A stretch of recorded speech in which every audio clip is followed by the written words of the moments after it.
بسم اللہ الرحمن الرحیم۔ السلام علیکم ورحمۃ اللہ وبرکاتہ۔ عزیزان محترم، امید ہے کہ آپ سب حضرات خیر و عافیت سے ہوں گے۔ آج کی ویڈیو نہایت ہی اہم ہے، یعنی وہ جانور جن کی قربانی کرنا جائز نہیں ہے، ان پر بات کریں گے۔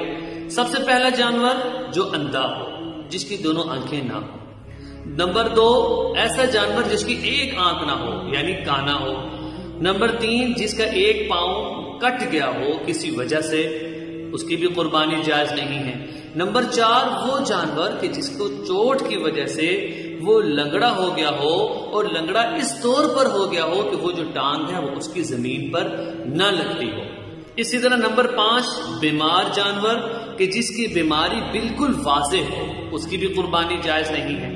اسی طرح نمبر 6، ایسا لاغر جانور کہ جس کی ہڈیوں میں بالکل غوطہ ہی نہ ہو، اور بالکل ہڈیاں ہو اور صاف معلوم ہوتا ہو کہ اس میں کوئی واضح بیماری ہے، اس کی قربانی ٹھیک نہیں ہے۔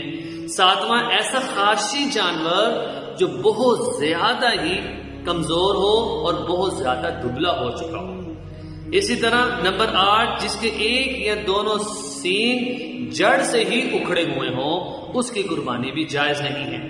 نمبر 2، جس کے پیدائشی طور پر دونوں یا ایک کان نہ ہو، اس کی بھی قربانی جائز نہیں۔ نمبر 10، جس کی ٹانگ کٹ گئی ہو، اس کی بھی قربانی جائز۔ نمبر 11، یہ ہے وہ گائے کہ جس کی پوری یا تہائی زبان کٹ گئی ہو، اس کی بھی قربانی جائز نہیں ہے۔ اسی طرح نمبر 12، وہ جانور جس کا دانت گھسنے کی وجہ سے یا گر جانے کی وجہ سے ٹوٹ جائے تو اس کی بھی قربانی جائز نہیں ہے۔ نمبر 13، بھیڑ یا بکری جس کی پیدائشی طور پر دم نہ ہو۔ نمبر 14، وہ جانور جس کی دم یا جس کی بینائی نصف سے زیادہ جاتی رہے، اس کی بھی قربانی جائز نہیں ہے۔ نمبر 15، یہ ہے وہ گائے کہ جس کے 2 تھن کاٹ دیے گئے، اس کی بھی قربانی۔ نمبر 16، وہ جانور جس کے تھن کی جو شروع کا حصہ ہے 2 یا اس سے زیادہ جاتے رہے ہوں۔ نمبر 17، وہ بھیڑ، وہ بکری یا وہ گائے جس کے تھن کی جو اگلا حصہ ہے وہ جاتا رہے، اس کی بھی قربانی جائز نہیں ہے۔ نمبر 18، بھیڑ، بکری یا گائے کہ ان کے تھن اس قدر خشک ہو گئے ہوں کہ دودھ ہی نہ اترتا ہو، اس کی بھی قربانی جائز نہیں۔ نمبر 19، اس جانور کی قربانی جائز نہیں جس کی غذا صرف نجاست یا گندگی ہو، اس کی بھی قربانی ٹھیک۔ نمبر 20، خنثی یعنی جس کے اندر مذکر اور مؤنث دونوں کی علامتیں موجود ہوں، اس کی بھی قربانی جائز نہیں ہے۔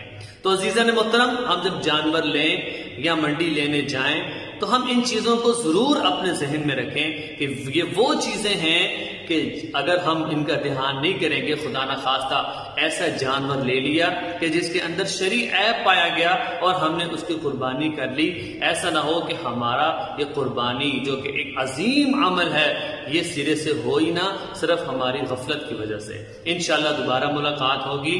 السلام علیکم ورحمۃ اللہ وبرکاتہ۔